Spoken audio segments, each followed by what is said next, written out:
Bonjour, je m'appelle Olivier Rambaud et je suis professeur de hip-hop.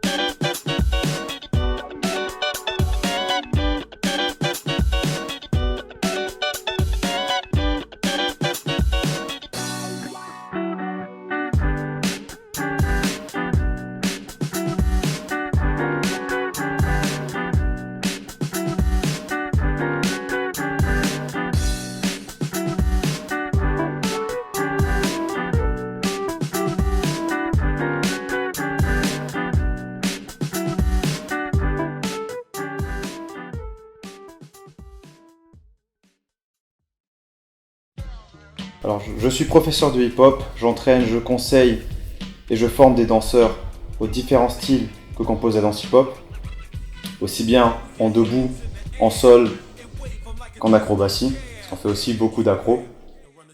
Donc le debout, popping, locking, new style, crump, etc. Tu as le sol, le breakdance.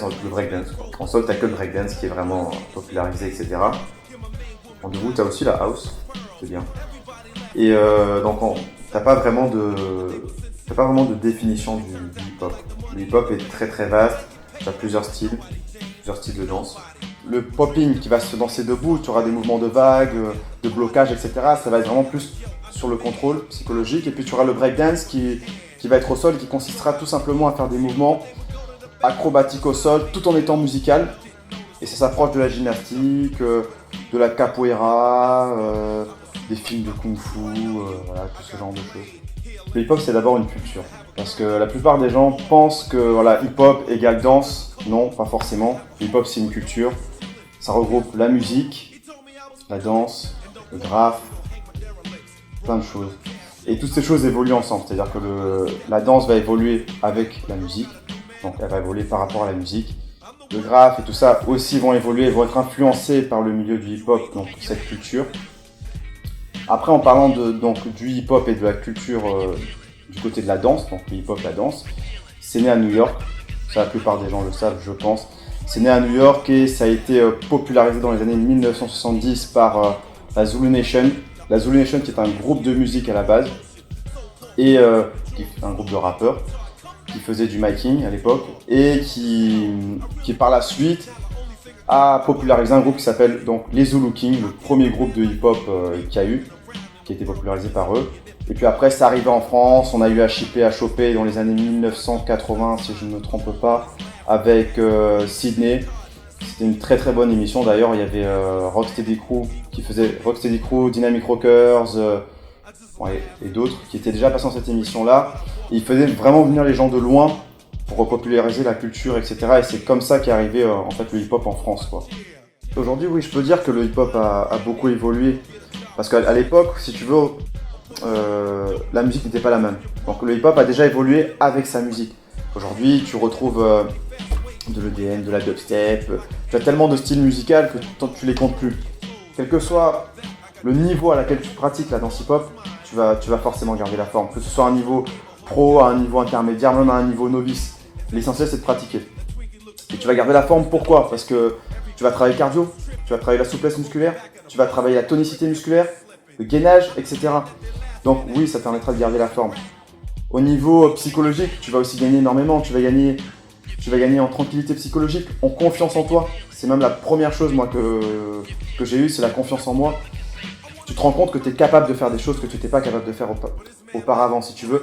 Et le fait de se rendre compte que tu peux faire quelque chose que tu n'arrivais pas à faire, ça te permet de te faire comprendre que tu es capable de te dépasser. Et à partir du moment où tu comprends que tu es capable de te dépasser, tu comprends que tout est possible. Et ça, je pense que c'est l'une des plus belles choses que le hip-hop peut t'apporter.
Mon intérêt pour le hip-hop, il a débuté il y a très longtemps, après avoir vu un film qui s'appelle Street Dancer. Et ce film, excusez-moi du mot, mais il était monstrueux. Il était monstrueux parce que pour moi, c'était la première fois que je voyais des mecs tourner sur la tête, tourner sur les mains, tourner tout court. Pour moi, déjà ce qu'ils faisaient, ça avait aucun nom. Et je trouvais ça génial. Et quand j'ai vu ce film, je me suis dit, je vais faire comme ces mecs. Et c'est à partir de là qu'a commencé mon intérêt pour le hip-hop. C'est à partir de ce moment-là que je me suis dit, c'est ça que je veux faire. Et à partir de ce moment-là, j'ai commencé à m'entraîner. Je voulais y arriver. Je savais pas comment j'allais y arriver, mais je voulais y arriver en fait. Et c'est à partir de ce moment-là, j'ai commencé à m'entraîner dans la rue, à essayer, parce qu'à l'époque, j'avais pas de salle, j'avais rien. Et voilà, donc mon seul moyen de m'entraîner, c'était soit de prendre des cours, soit de m'entraîner tout seul. Le problème, c'est qu'en m'entraînant tout seul, personne ne peut m'expliquer les mouvements, à part le fait de regarder le film et de remettre 10 fois le mouvement en avant, en arrière, en avant, en arrière. Et comme c'est des mouvements physiques et athlétiques, tu peux pas, c'est pas comme un mouvement de Michael Jackson où tu vas mettre pause, arrêt sur image et tu vas comprendre le mouvement. Là, c'est physique, donc il faut comprendre la façon dont tu vas te muscler pour arriver à exécuter le mouvement. Et c'est encore plus recherché qu'un mouvement statique. Donc du coup, à l'époque, pour moi, c'était impossible, mais je voulais y arriver. Donc j'ai commencé à regarder YouTube et tout ça, à regarder des vidéos sur YouTube. Ce qui m'a motivé à devenir professeur de danse, c'est mes expériences passées en fait. C'est le fait qu'à l'époque, moi, j'aurais bien voulu qu'il y ait un mec qui me dise « Tu veux apprendre quoi ?» et je lui dis ce que je veux apprendre, et puis le mec il me dit « Bon pour y arriver, tu as besoin de faire ça, ça, ça, ça, ça. » Et ça, je le retrouvais pas dans le cours de danse que j'ai côtoyé à l'époque, parce qu'aujourd'hui ça a évolué quand même. Et donc, j'ai décidé d'ouvrir mon école de danse, d'ouvrir mes cours. Et je l'ai pas fait en me disant tiens, je vais faire le truc, je veux que ça marche du tonnerre, etc. Je l'ai fait parce que j'avais envie de le faire, parce que j'avais envie de transmettre aux jeunes ma façon de voir le hip-hop, ma façon d'apprendre, et de leur montrer qu'avec ce que j'ai fait, avec mon hip-hop, j'ai pu avancer et que ça permet d'évoluer dans d'autres pratiques, dans d'autres choses. Tu peux tout à fait évoluer dans tout ce que tu retrouves dans le hip-hop, cette discipline, cette rigueur, etc. Tu la retrouves dans ton travail, dans le travail de tous les jours, que tu sois boulanger, pâtissier, je sais pas, n'importe quoi, tu la retrouves dans ton travail. Et moi, c'est tout ça qui m'a donné envie, en fait, si tu veux, de transmettre aux jeunes, de leur transmettre ma passion et de leur transmettre aussi la passion de l'effort, en fait.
Je donne plusieurs cours basés sur un apprentissage chorégraphique afin de préparer des spectacles de fin d'année, des spectacles tout court.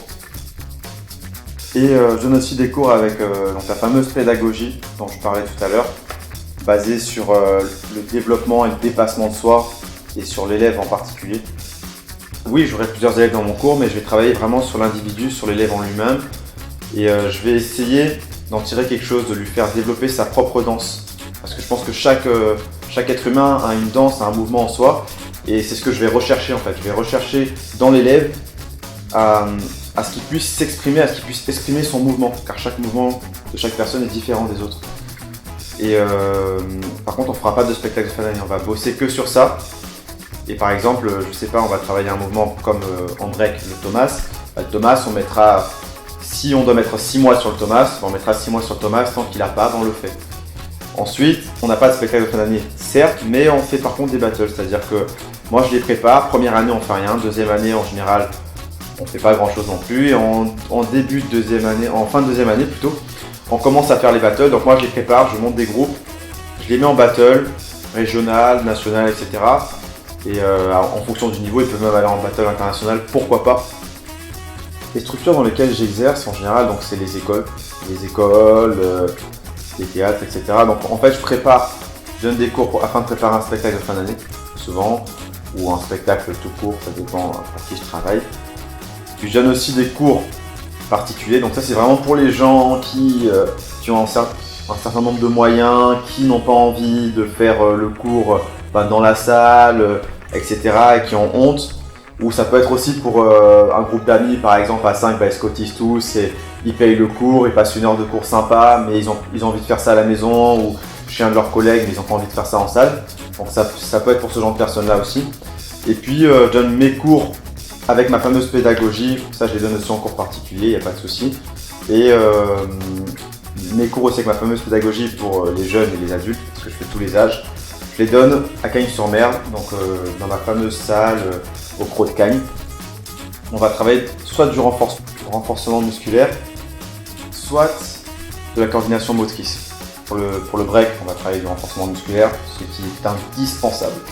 Et puis pour le debout, on va travailler de la coordination motrice, parce que c'est aussi indispensable à cette danse-là, ça fait partie des bases, quoi. Ensuite, je vais leur faire travailler de l'expression libre, ce que j'ai très peu vu dans la plupart des cours. L'expression libre, pour moi, qu'est-ce que c'est ? C'est le fait de prendre l'élève, de le mettre en place, et avec les bases que je lui ai enseignées, parce qu'on travaille aussi les bases avant l'expression libre quand même, donc avec les bases que je lui ai enseignées, je veux qu'il arrive à mettre son grain de sable, à apporter sa touche personnelle dans le mouvement. C'est-à-dire que je veux qu'il soit capable, moi je lui montre quelque chose, et je veux pas qu'il fasse Olivier. Moi ça m'intéresse pas qu'il refasse moi ce que je fais, ça sert à rien. Pour moi l'élève il évolue pas en faisant ça, il ne fait que plagier ou copier ce que fait son professeur, il n'y a aucun intérêt.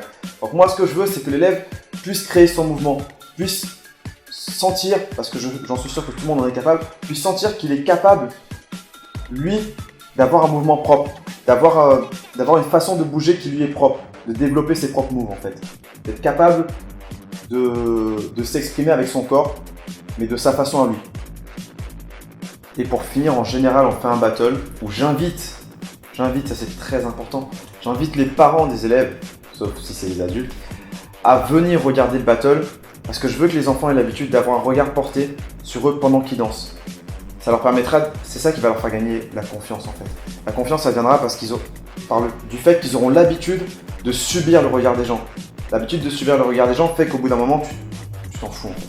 Et c'est ça que je veux qu'ils aient aussi les élèves. Donc j'invite les parents à venir dans le cours 10 minutes à la fin, 10-15 minutes à la fin, pour voir le battle. Et les enfants font un petit battle où ils vont mettre en pratique tout ce qu'on a appris en expression libre, en apprentissage de mouvements de base, etc. Et puis à la fin du battle, ils s'asseyent et je leur dis, un tel par exemple, je sais pas, Maxime, tu as fait ça, c'était bien, c'était pas bien. Thomas, ça c'était bien, c'était pas bien. Et je le dis devant les parents, c'est important pour qu'ils voient aussi l'évolution de leurs enfants tout au fil de l'année. Si je devais dire quelle est ma plus grande satisfaction quand je donne les cours, parce que souvent les parents me posent la question, quelle est votre plus grande satisfaction ? Qu'est-ce qui vous motive et tout à continuer tout ça ? Je dirais que c'est le fait de les voir évoluer et de me dire que la façon dont j'enseigne porte ses fruits. J'ai beaucoup de jeunes, j'en ai un qui ont perdu beaucoup de kilos, qui ont beaucoup maigri et qui sont beaucoup musclés et tout ça. Et quand je vois ce résultat-là, je peux qu'être fier d'eux et je suis fier de moi, oui c'est sûr, mais je suis d'abord fier d'eux parce qu'ils se sont donné les moyens, ils n'ont pas lâché l'affaire. Ça m'a fait plaisir de voir qu'ils avancent et de me dire waouh, ils prennent confiance en eux, ils se rendent compte qu'ils sont capables d'aller plus loin, de dépasser leurs limites et que ça s'arrête pas qu'à la danse. bah là, c'est ça ma plus grande satisfaction. C'est de me dire que je leur ai enseigné plus que la culture. Je leur ai enseigné un savoir-vivre. Et c'est ça qui est important.